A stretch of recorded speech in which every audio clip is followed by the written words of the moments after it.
नमस्कार, मैं अनुराग अनंत। वर्तनी पब्लिकेशन के इस फेसबुक पेज पर जो भी श्रोता मुझे सुन रहे हैं, सबका स्वागत है। आज विकास भाई ने मुझे कहा कि 6 से 7 निर्धारित किया समय कि मैं उपस्थित रहूं और आप सबके बीच कुछ कविता, कुछ गीत जो मैंने इधर बीच लिखे हैं वो, और कुछ साहित्य की जो विमर्श के विषय हैं उस पर बातचीत की जाए। सबसे पहले बात शुरू करने की जब बात है तो हम वर्तनी पब्लिकेशन को की उसकी महत्ता जो है उससे बात शुरू करते हैं। वर्तनी पब्लिकेशन इस पूरे घटाटोप में, जब प्रकाशन एक समस्या है, लेखक के पास लेखन के लिए उसके जीवन का अनुभव है, उसकी रचनात्मकता है, लेकिन जो प्रकाशन का पूरा एक कॉकस है जहाँ पर उसकी एंट्री नहीं दी जा रही है और हो भी रही है तो उसकी शोषण के मकड़जाल में फंस करके, बहुत ही दुखांत उस त्रासदी में फंस करके लेखक हाँ जी विकास भाई, आवाज़ आ रही है? ठीक, ये शुरुआती दौर है। अभी कुछ जो इंट्रोडक्शन की प्रस्तावना की जो अवधि है उसमें हम लोग बात कर रहे हैं। लोग आ जाएं, सुनने लगें तो फिर और विस्तार से बात होती है। खैर, तो वर्तनी पब्लिकेशन ने जो मुहिम शुरू की है वो ये है कि जो रचनाकार है वो प्रकाशक का साझेदार होगा और उसको रॉयल्टी आधी मिलेगी, 50% की रॉयल्टी मिलेगी।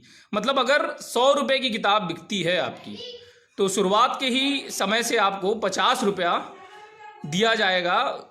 जो मुनाफा है उसमें आधी हिस्सेदारी वर्तनी पब्लिकेशन दे रहा है। इसके लिए साधुवाद का पात्र है वर्तनी पब्लिकेशन। और ये शुरुआती दौर की बात है। और अब हम बात करना चाहते हैं कि साहित्य में कविता, गीत और जो उसके ज़रूरी विमर्श हैं उस पर मैं 2 बातें शुरुआत में कह करके आप सबको अपनी रचना से जोड़ता हूँ। एक बात कही जाती है कि पढ़ना चाहिए बहुत सारा। इसमें गुरेज नहीं है कि पढ़ना चाहिए, लेखक को पढ़े बिना कोई लेखक नहीं हो सकता। लेकिन फिर सवाल ये है कि क्या किताब पढ़नी चाहिए या जीवन पढ़ना चाहिए? कोई किताब पढ़ के क्या कवि हो सकता है, या जीवन की पढ़ाई अति आवश्यक है? और उनका क्या जिन्होंने जीवन पढ़ा है, किताब नहीं पढ़ी है।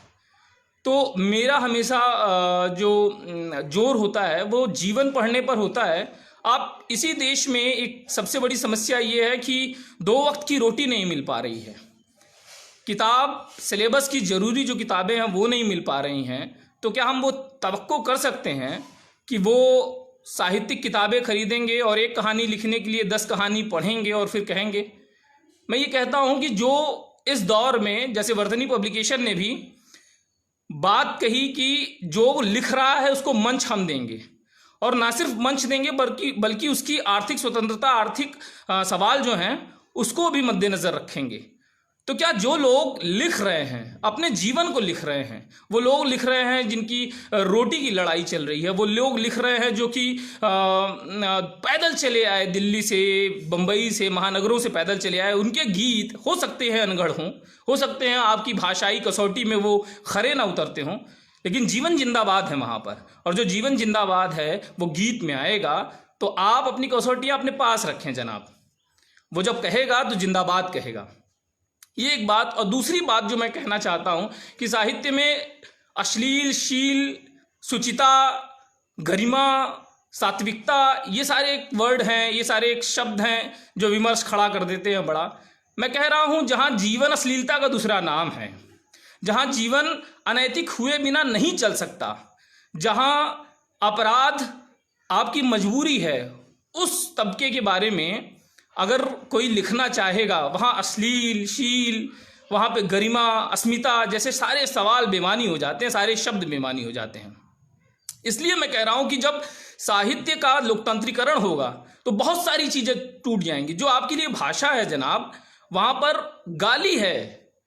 जो आप अश्लील और श्लील कह रहे हैं, उनकी तरह जो शब्द आपके लिए अश्लील हैं वो उनके पिता उनको बुलाते वक्त प्रयोग करते हैं। तो ऐसे बहुत सारे सवाल हैं जो साहित्य के हाशिए पर हैं और जिनको जगह नहीं मिल रही है और लगातार धक्का मार करके वो मुख्य धारा में आने चाहते हैं। खैर ये सारी बातें हैं, और ये सारी बातें अलग अलग मंचों से अलग अलग लोग कहें, लगातार कहें, और ये भी कहें कि ये बहस भी छिड़ी जाए कि युवा अनुभव क्या है। जो 80 के दशक में युवा कवि का ताना बाना रच रहे थे, जो लबादा पहन कर आए, वो 2020 में भी युवा ही कवि बने हुए हैं। वो जगह ही नहीं खाली हो रही है उनसे। और जो लोग अपनी बात कहना चाहते हैं उनके लिए मंच खाली नहीं है, माइक खाली नहीं है।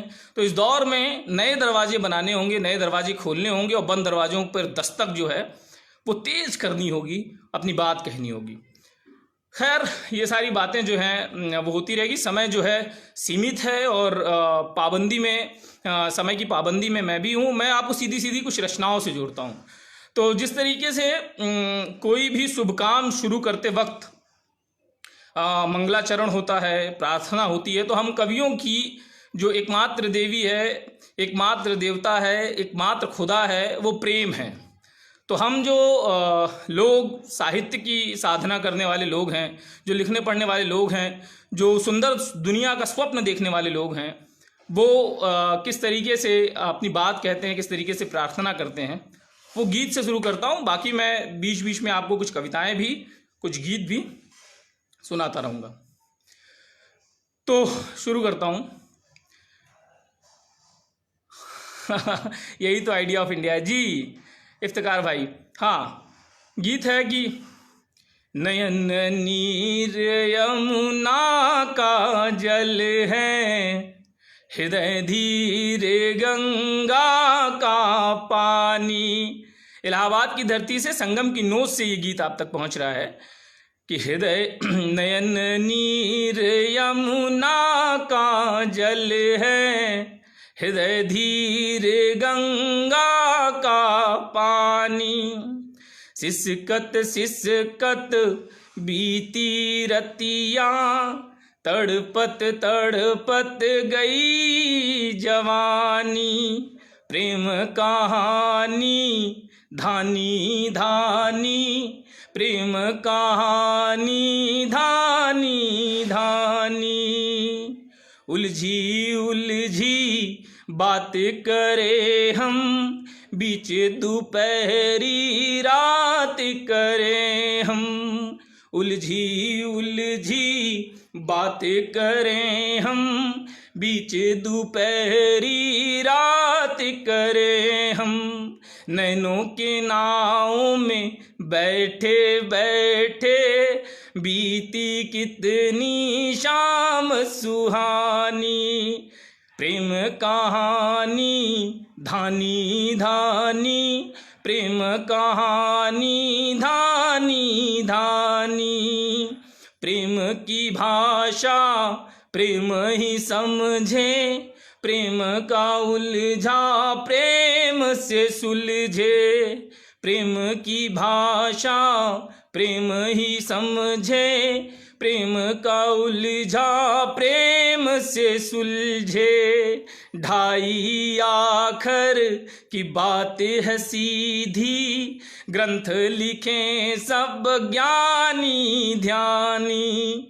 प्रेम कहानी ज्ञानी ध्यानी, प्रेम कहानी धानी धानी, प्रेम कहानी धानी धानी।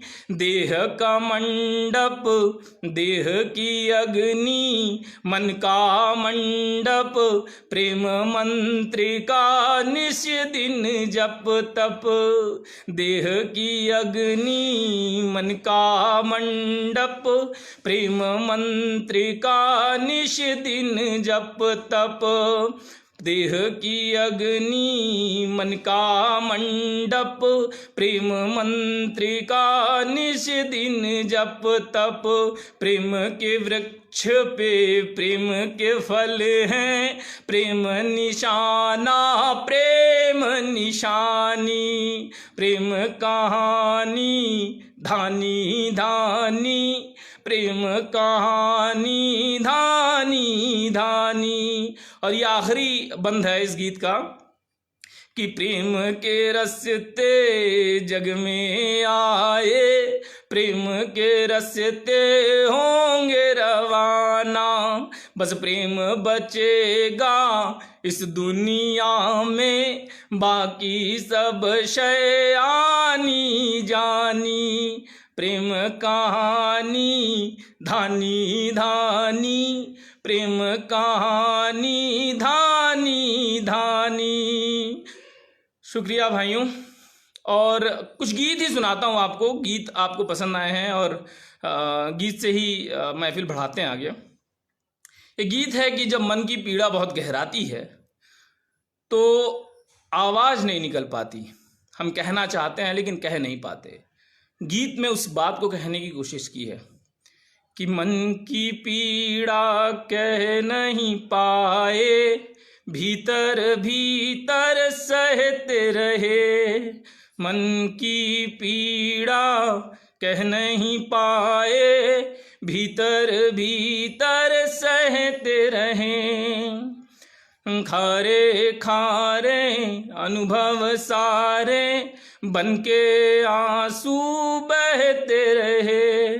स्वप्न महल से खड़े रहे हम सागर के तीरे तीरे, लहरें आई ढहते रहे हम रह रहे कर धीरे धीरे। तो जीवन में जितने कंटक थे फूल समझ कर गहते रहे। मन की पीड़ा कह नहीं पाए, भीतर भीतर सहते रहे। मन मखमल था दिल दरिया था, मन मखमल था दिल दरिया था। रातें रेशम बुनती थी, मंच की माया को तज कर, मंच की माया को तज कर तभी यत्न पथ्य ही चुनती थी। जीवन में जितनी खुशियाँ थीं समय ने सबको दूर किया। जीवन कुछ व्यवधान आ गया था, ये किसी का फ़ोन आया था, इस वजह से अभी टेक्निकल फॉल्ट हुई कुछ। खैर, ये तकनीक के साथ ये भी एक दिक्कत है। खैर, वो गीत उतर गया दिमाग से। मैं कुछ कविताओं से जोड़ता हूँ, फिर आपको गीत तक लेके आता हूँ। निज हित को पोषित करके तो पशु पक्षी भी जी लेते हैं, अभिजातों की झूठन थूखन खा पी कर रह लेते हैं। पर बड़ा कठिन है मानव बनना, बिरले ही मानव बन पाते हैं। बस मानव वो बन पाते हैं जो परहित में प्राण लुटाते हैं। ये बात ऐसी है कि आपको जीने की कुछ शर्त होती है, मनुष्यता की कुछ कसौटी होती है, उनसे गुजर करके आप मनुष्यता का तमगा लेते हैं। तो वो प्रमाण मांगता है जीवन कि मनुष्य हो तो मनुष्य होने का प्रमाण दो। और वो प्रमाण कैसा है कि मनुष्य हो तो मनुष्य होने का प्रमाण दो। मनुष्यता के पक्ष में हे मनुष्य तुम प्राण दो। हो विजय मनुष्यता की पाशविकता का विनाश हो। मुक्त हो ये अखिल अवनि मुक्ति ये आकाश हो। घोर रोर शोर घन घोर बरजोर हो। शोषण के विरुद्ध विरोध पुरजोर हो। तम के सकल बंध टूटे ऐसी जोत की हिलोर हो। प्राण की आहुतियों से मनुष्यता की भोर हो। जो रुदन लिप्त नयन हैं उदर विकल रिक्त हैं, ऐसे अंतिम व्यक्तियों के अधर पर मुस्कान दो। मनुष्य हो तो मनुष्य होने का प्रमाण दो। हवन कुंड क्रांति का तो त्याग हवी डाल दे। पंख फंसी मानवता को निश्रम से तू निकाल दे। हो रहा तू खंड खंड निस्वार्थ के प्रहार से। मुक्त कैसे हो गया तू मातृभूमि प्यार से। जिस बलिवेदी पर चढ़कर वीर शहीदों ने प्राण लुटाए थे, उस बलिवेदी पर चढ़कर तू भी जीवन दान दे। मनुष्य हो तो मनुष्य होने का प्रमाण दो। मनुष्य हो तो मनुष्य होने का प्रमाण दो। जो मनुष्यता का प्रमाण देने की कसौटी है, जो मनुष्य होने के बाद मनुष्य बनने की चुनौती स्वीकार करने के बाद जीवन की कठिनाई है, वो कैसी है कि जिस पथ पर शूल बिछे ना हो उस पथ पर चलना क्या चलना है। जिस पथ पर शूल बिछे ना हो उस पथ पर चलना क्या चलना, जो काम कठिन ना हो प्रियवर उस काम को करना क्या करना। जो मरुथल में नदी बहाते हैं, पर्वत की धूल उड़ाते हैं, कंटक का मुखड़ा चूम चूम कंटक को फूल बनाते हैं, कुछ ऐसे वीरों के कंधों पर देश कोई चलता है। रक्त चाट कर महापुरुषों का समाज कोई बदलता है। ये जीवन लघु से लघुतर है, इसके बीच जाने पर हाथ का मलना क्या मलना। जिस पथ पर शूल बिछे ना हो उस पथ पर चलना क्या चलना। सूरज उगता है तब बह जाता है, जो मन में आता है कह जाता है। स्वप्न सिंधु के तीर बना स्वप्न महल खुद ब खुद ढह जाता है। जिस दीप के जलने से तब मिटा नहीं उस दीप का जलना क्या जलना। जिस पथ पर शूल बिछे ना हो उस पथ पर चलना क्या चलना।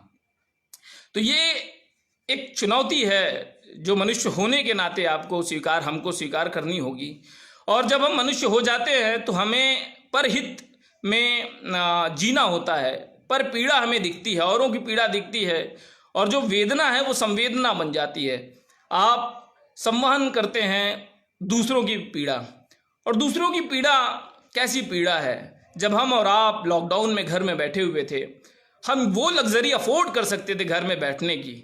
उसी दौर में कुछ लोग अपने घरों के लिए पैदल निकल लिए। हमारे देश में जो विकास के राजपथ हैं उन्हीं पर हमारे देश की सच्चाइयाँ रेंगने लगी। वो मेहनत कश की बूढ़ी जर्जर बेइंतहा लुटी पिटी सी काया रेंग कर घर पहुंचना चाहती थी। और वो घर किसी अंबानी अदानी का घर नहीं था, बहुत संपन्न नहीं था, जीवन की वहाँ पे भी लड़ाइयाँ थीं, लेकिन वो घर पहुंचना क्यों चाहता था? क्योंकि वहाँ पर कम से कम जो मौत होगी अपनी ज़मीन पर होगी, वहाँ पर जो कठिनाइयाँ होगी अपने लोगों के बीच वो सह सकेगा, लड़ सकेगा, रह सकेगा। तो उसी दौर में मैंने एक कल्पना की कि एक मजदूर है, वो घर जा रहा है, और जादुई यथार्थवाद जिसको कहता है मार्केस, कि जब व्यक्ति अपनी सीमाओं में उलझ जाता है तो उसके जीवन में यथार्थ और जादू में कोई ज़्यादा अंतर नहीं रहता। उसके जीवन में जो उसकी आंखों के सामने घट रहा होता है वो जादू जैसा ही, जादू सरीखा ही होता है। किसी मरते हुए आदमी की इंद्रियां इतनी विस्तारित हो जाती हैं कि वो दूर बैठे हुए अपनी पत्नी से बात कर सकता है, अपने घर के प्रियजनों को महसूस कर सकता है अपने पास। तो उसी जादुई यथार्थवाद के फॉर्मेट में घटते हुए जीवन को अगर किसी कवि की आंख, संवेदनशील आंख देखे तो वो क्या कह सकती है, क्या कहती है, वो बात मेरे तक आई है और मैं आप तक ले जा रहा हूँ। और उसको सुनिएगा कि एक मजदूर है जो लौट रहा है और महसूस कर रहा है कि उसकी पत्नी उसे सुन सकती है। वो अपनी पत्नी को बता रहा है क्या कि उसकी पत्नी ने कभी कहा था कि आपकी आंख से जो आंसू बह रहे हैं या बह रहा है उस समय वो मोती है, यूं ना बहाया करें आप। और वो क्या कहता है, इस लॉकडाउन के पीरियड में वो पहुंचना चाहता है घर, यात्रा लंबी है, पाँव। वो कभी गीत लिखा मैंने कि मझधार अपना मान रखना, हम नाव लेकर आ गए हैं, गांव जाने के लिए हम पाँव लेकर आ गए हैं। तो जब पाँव लेकर पहुंचा गांव जाने के लिए, तो जो ये लंबी यात्रा है उस यात्रा में अपनी पत्नी से क्या कहता है, गीत में है कि आँख के आंसू पानी होइगे, आँख के आंसू पानी होइगे, बेमोल बहे रे सजनी, परदेसवा में लागी है आग। हाँ, बता रहा है पत्नी को वो कि क्या कंडीशन है यहाँ पर, कैसे कैसे दिन बीते हैं उस पर। कि आँख के आंसू पानी होइगे, बेमोल बहे रे सजनी, परदेसवा में लागी है आग। हाँ, परदेसवा में लागी है आग। हाँ, पैदल पैदल आवते हैं हम, राह निहारो सजनी, विपदा कई कठिन घड़ी में हिम्मत ना हारो सजनी। जीवन लड़के जिया है अब तक, जीवन लड़के जिया है अब तक, दामन में लगे न दाग। हाँ, परदेसवा में लागी है आग। हाँ, परदेसवा में लागी है आग। हाँ, परदेसवा का बगिया माना, खून पसीना बहा दिया, पर संकट की घड़ी जो आई हमको पैदल ही भगा दिया। हलक सूख गए चल चलते चलते, हलक सूख गए चलते चलते, मुंह से निकले झाग। हाँ परदेसवा में लागी है आग। हाँ परदेसवा में लागी है आग। हाँ देश उतरीगा पटरी से, हम पटरी पटरी आवत हैं।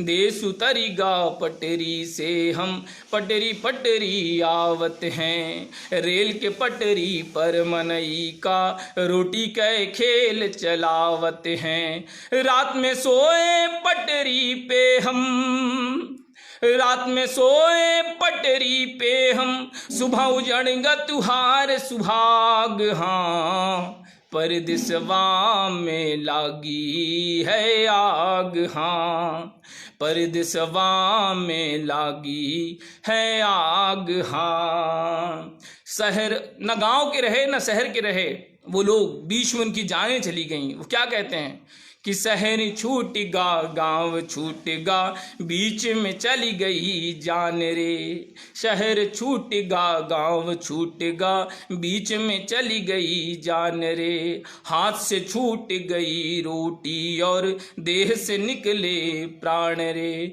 हमरे हिस्से अंधियारे आवा, हमरे हिस्से अंधियारे आवा, महलन में जले चराग। हाँ परदेसवा में लागी है आग। हाँ परदेसवा में लागी है आग। हाँ इसी वेदना का दूसरा गीत है, विस्तार इसका, कि जिन्होंने इस देश को बनाने में सबसे ज़्यादा भूमिका अदा की और मौन भूमिका अदा की, वो कर्तव्य निभाते रहे। जो अधिकार थे उन्होंने नहीं मांगे। शिक्षा, स्वास्थ्य, सुरक्षा, न्याय, ये जो बेसिक गारंटी थी संविधान में दी हुई, उससे भी वो भी नहीं मिला उनको। और उन्होंने कभी उठाया भी नहीं सवाल कि उनका बच्चा पढ़ पा रहा है कि नहीं पढ़ पा रहा है, उनके बूढ़े माँ बाप को इलाज मिल पा रहा है कि नहीं मिल पा रहा है, दवाइयाँ सस्ती हैं कि महंगी हैं, महंगाई बढ़ रही है कि नहीं बढ़ रही है, तेल क्या रेट इंटरनेशनल मिल रहा है और क्या रेट डोमेस्टिक दिया जा रहा है, उनको कुछ नहीं मालूम। वो बस एक काम जानते हैं कि अगर छेनी उनकी यार है, हथौड़ी उनकी यार है, तो छेनी हथौड़ी के साथ जीवन गुजर जाएगा। वो हमारे लिए कभी रेहड़ी वाले, कभी पटरी वाले, कभी प्लम्बर, कभी बढ़ई, कभी कामगार, कभी मजदूर, यही रह गए बिना नाम के लोग। उन लोगों ने कभी नहीं कहा था कि हमें ये चाहिए। वो क्या दे सकते थे उस पर उन्होंने ध्यान केंद्रित किया। और वो लोग पैदल लौटे। सारी प्रस्तावनाओं, सारी वादों, सारे भाषणों के बाद उन्हें पैदल लौटना पड़ा। और जब लौटना पड़ा तो कवि का हस्तक्षेप क्या है कि बुढ़िया बिस्तर सिर पे ला दे, बुढ़िया बिस्तर सिर पे ला दे, बच्ची बच्चा पीठ में बांधे, साथ चल रहे पीछे पीछे संविधान के सारे वादे।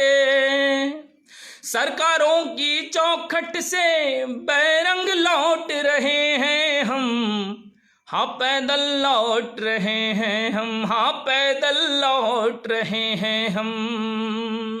बता रहे हैं कि हम पैदल लौट रहे हैं। कि बुढ़िया बिस्तर सिर पे बांधे, बुढ़िया बिस्तर सिर पे ला दे, बच्ची बच्चा पीठ में बांधे, साथ चल रहे पीछे पीछे संविधान के सारे वादे। सरकारों की चौखट से बैरंग लौट रहे हैं हम, हाँ पैदल लौट रहे हैं हम, हाँ पैदल लौट रहे हैं हम। रेल की पटरी हमने बिछाई, राहें सड़कें हमने बनाई, ऊंची बिल्डिंग में रहने वालों ये सारी दुनिया हमने सजाई। अपनी दुनिया तुम ही संभालो, गांवों को लौट रहे हैं हम। अपनी दुनिया तुम ही संभालो, गांवों को लौट रहे हैं हम, हाँ पैदल लौट रहे हैं हम, हाँ पैदल लौट रहे हैं हम। कालीनों में दबी हकीकत, कालीनों में दबी हकीकत, सब कालीनों में दबी हकीकत, मजदूरों की फूटी किस्मत, सबके सामने आ गई भैया इस निजाम की भद्दी सूरत। तो लोकतंत्र के मंदिर से लुट कर लौट रहे हैं हम, तो लोकतंत्र के मंदिर से लुट कर लौट रहे हैं हम, पैदल लौट रहे हैं हम, हाँ पैदल लौट रहे हैं हम, पैदल लौट रहे हैं हम, हाँ पैदल लौट रहे हैं हम। तो ये वो व्यथा थी कि जब पैदल लौटना पड़ा उन लोगों को, और ये त्रासदियों का महाकाव्य था, हमने अपनी आँखों से घटित होते देखा। और अगर हमारी कलम इसको दर्ज नहीं करती है तो समय के कटघरे में खड़ा हुआ कवि दागी होगा, अपराधी होगा। खैर ये तो बात हुई। अब कुछ और रचनाएं आप लोग कहें कि किस तरीके की रचनाएं और होनी चाहिए। कोई बात अगर आप लोग छेड़ते हैं तो बीच में मुझे कुछ याद आता है तो मैं कहता हूं। अभी मेरे ख्याल से विकास भाई सुन रहे हो, तो कितना समय बाकी है विकास भाई? और 5-10 मिनट और करना है, हम लोग बात कर सकते हैं ना। तो ये एक बात यहाँ तक आई। मैं चाहता हूँ कि एक प्रेम गीत आपके सामने रखूँ, क्योंकि मैंने शुरुआत भी प्रेम से ही की थी। एक प्रेम गीत और एक छोटी सी मुखचंद की प्रेम कविता आपके साथ साझा करके मैं इस मुलाकात का अंत करता हूँ। और ये समापन कविता होगी मुखचंद की जो कविता है, कि प्रेम गीत मैं आप सबके साथ साझा करता हूँ कि मुझे देह की चाह नहीं थी, मैंने तुम्हारा मन मांगा था। मुझे देह की चाह नहीं थी, मैंने तुम्हारा मन मांगा था। तुमने नैनों में अश्रु दिए थे, पर मैंने सावन मांगा था, पर मैंने सावन मांगा था। तुमने स्वर्णिम स्वप्न दिखाए, तुमने स्वर्णिम स्वप्न दिखाए, स्मृतियों को दिया सहारा। मैं अटकी भटकी नदिया न्यारी, तुमने मुझको दिया किनारा। महिय मंदिर में बसने वाला, निर्वासित कुल देव बेचारा। महिय मंदिर में बसने वाला, निर्वासित कुल देव बेचारा। हाँ सच है मैं डूब रहा था, तुमने मुझको पुनः उबारा। तुमने जग दे डाला मुझको, तुमने जग दे डाला मुझको, पर मैंने घर आंगन मांगा था, पर मैंने घर आंगन मांगा था। मुझे देह की चाह नहीं थी, मैंने तुम्हारा मन मांगा था। जग में जितने दग्ध हृदय हैं, सब मंदिर सब देवालय हैं। पीड़ाओं के शत सिंधु यहाँ हैं, खंडित ही के हिमालय हैं। तो मैं पीड़ाओं का साधक हूँ, तुम में पीड़ा के शिवालय हैं। मैंने उसी पावन पीड़ित मन का, मैंने उसी पावन पीड़ित पतित मन का एक पवित्र आलिंगन मांगा था। मुझे देह की चाह नहीं थी, मैंने तुम्हारा मन मांगा था, मैंने तुम्हारा मन मांगा था। तो ये प्रेम गीत है और ये सारी बातें मैं आप सबके साथ साझा करना चाह रहा था। तो मैं एक आखिरी में एक मुखचंद की प्रेम कविता आप सबसे साझा करता हूँ और उसके बाद ये फेसबुक लाइव जो है इसको समाप्त करते हैं। वो जो मुखचंद की कविता है वो भी एक प्रेम गीत ही है। प्रेम दरअसल एक रंगा नहीं होता, प्रेम कोई सरल रेखा का समीकरण नहीं है। प्रेम सबके जीवन में एक तरह नहीं घटता। प्रेम किसी के जीवन में चुंबन की तरह घटता है कि किसी के जीवन में तमाचे की तरह घटता है। प्रीति पानी दे देना थोड़ा। तो प्रेम किस तरह घटेगा ये इस बात पर निर्भर करता है कि आपकी सामाजिक स्थिति क्या है, आपकी आर्थिक स्थिति क्या है, आप इस सोशियो पॉलिटिकल स्ट्रक्चर में कहाँ लोकेट होते हैं, आप जो ये सामाजिक राजनीतिक ताना बाना है उसमें आपकी इकाई की क्या वैल्यू है, उसकी क्या कीमत है। किसी इस जाति से कसमसाते हुए समाज में किसी दलित के लिए क्या किसी सवर्ण से प्रेम कर लेना उतना ही सुनहरा, उतना ही अच्छा, उतना ही प्यारा घटित होगा क्या? किसी गरीब का किसी अमीर से प्यार कर लेना क्या सुनहला, क्या सपनीला, क्या मखमली, क्या रेशमी घटेगा क्या? जो समाज कई खांचों में बटा हुआ है वहां पर प्रेम जो खांचों को नहीं मानता, जो दीवारों के खिलाफ एक मखमली लड़ाई है, क्या उसके साथ लोग बदसलूकी नहीं करेंगे क्या? इसकी कोई गारंटी नहीं है। और मैं कहता हूं, कई बार कहता हूं कि जब आप प्रेम में होते हैं दरअसल तब आप मोर्चे पर होते हैं। जो चीज़ आपको कभी नहीं दिख रही होती है, जब आप प्रेम में होते हैं वो चीज़ दिखने लगती है। वो दीवारें दिखने लगती हैं, वो खांचे दिखने लगते हैं, वो डिवाइड दिखने लगती है जिसने इंसानों को इंसानों से दूर कर दिया है। और आप हिमायती हो जाते हैं, इंसानियत के हिमायती, इंसानों से इंसानों के मिलन के हिमायती हो जाते हैं। तो सही मायने में तो प्यार आपको इंसान बनाता है। जब मैं प्रेम की बात कर रहा हूँ और मोर्चे पे होने की बात कर रहा हूँ तो इसको इस तरह से भी समझें, जब आप प्रेम में होते हैं तब आप जात के मोर्चे पर होते हैं। आप सवर्ण हैं तो आप अपनी जाति से बाहर निकल कर के शादी कर सकते हैं। कोई दलित है तो इतना साहस इकट्ठा कर सकता है कि वो इस जाति व्यवस्था को तोड़ने के लिए एक मुहिम करे, उसमें जान चली जाए उसकी परवाह नहीं है।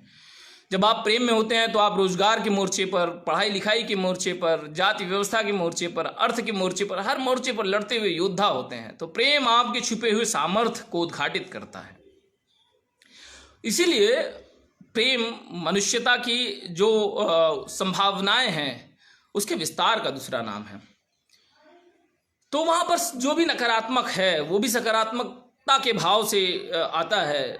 और कवि या लेखक या प्रेमी उस भाव में कितनी भी कठिनाई को झेलने के लिए, उसे पार पाने के लिए उद्धत होता है। तो मैं एक कविता आपके साथ साझा करता हूँ, इसी पृष्ठभूमि में है। ये जो बिछड़ना भी है वो कितनी सकारात्मक भाव में होता है कि अवसाद का स्वाद मिट्टी सा सोंधा होता है। अवसाद का स्वाद मिट्टी सा सोंधा होता है, याद खारे पानी की झील है। अवसाद का स्वाद मिट्टी सा सोंधा होता है, याद खारे पानी की झील है। भूलना किसी स्मृति को नितांत व्यक्तिगत कर लेना है। इतना व्यक्तिगत कि यदि आप चाहें भी तो किसी को बता ना सकें। इतना व्यक्तिगत कि आप चाहें भी तो किसी को बता ना सकें। भाषा अपर्याप्त है। भाषा पर्याप्त है उस चित्र के लिए जो आपके भीतर है। भाषा पर्याप्त है उस चित्र के लिए जो आपके भीतर है, जिसे आप देख तो सकते हैं पर दिखा नहीं सकते। मौन जंग खाया हुआ ताला है, तुम्हारी आवाज़ चोर चाबी, और मेरा तुम्हारे साथ रहने का स्वप्न, और मेरा तुम्हारे साथ रहने का स्वप्न बारिश में भीगा हुआ चमड़े का जूता है। रह रह कर महकता गंधाता है, अगले मौसम तक किसी काम का नहीं रहेगा, इस मौसम में भी मुश्किल से ही काम चलेगा। जब जब बरसेंगे बादल, हमारे भीतर गीली मिट्टी की तरह महकेगा अवसाद। कोई बच्ची खेलेगी इक्खट दुक्खट, कोई बच्चा दूर खड़ा निहारेगा उसे। रात को हर श्रृंगार के फूल उगेंगे, सुबह फर्श पर पड़े होंगे पुष्पों के 100। कोई अशोक देखेगा इन्हें और अपना अस्त्र त्याग देगा। कोई सिद्धार्थ किसी बच्चे का माथा चूम कर घर छोड़ देगा। कोई सिद्धार्थ किसी बच्चे का माथा चूम कर घर छोड़ देगा। कोई बहेलिया अपने पिंजरे से चिड़िया उड़ा देगा। कोई मछुआरा अपने जाल से मछली निकाल कर सागर में बहा देगा। अगले मौसम तक हम चाय की तरह चढ़े रहेंगे मध्यम आंच पर। लोग हमें पिएंगे और भूल जाएंगे जरूरी किस्म की हिंसाएं भी। हम इस तरह बिछड़ेंगे कि दोनों तरफ शेष रहेंगे। हम इस तरह श्रापेंगे एक दूसरे को जैसे कोई किसी का माथा चूमता है। धन्यवाद आप सभी का, जो आपने इस कविता की बातचीत में दुनिया को सुंदर बनाने की जो कल्पनाएं हैं उस बातचीत में साझेदारी निभाई, मुझे सुना। बर्तनी पब्लिकेशन का भी शुक्रिया, विशेष तौर पर विकास भाई का शुक्रिया जो उन्होंने बात करने का मौका दिया। और मैं आप सभी श्रोताओं को भी धन्यवाद देता हूं जो आप सब इतनी देर तक बने रहे। शुक्रिया।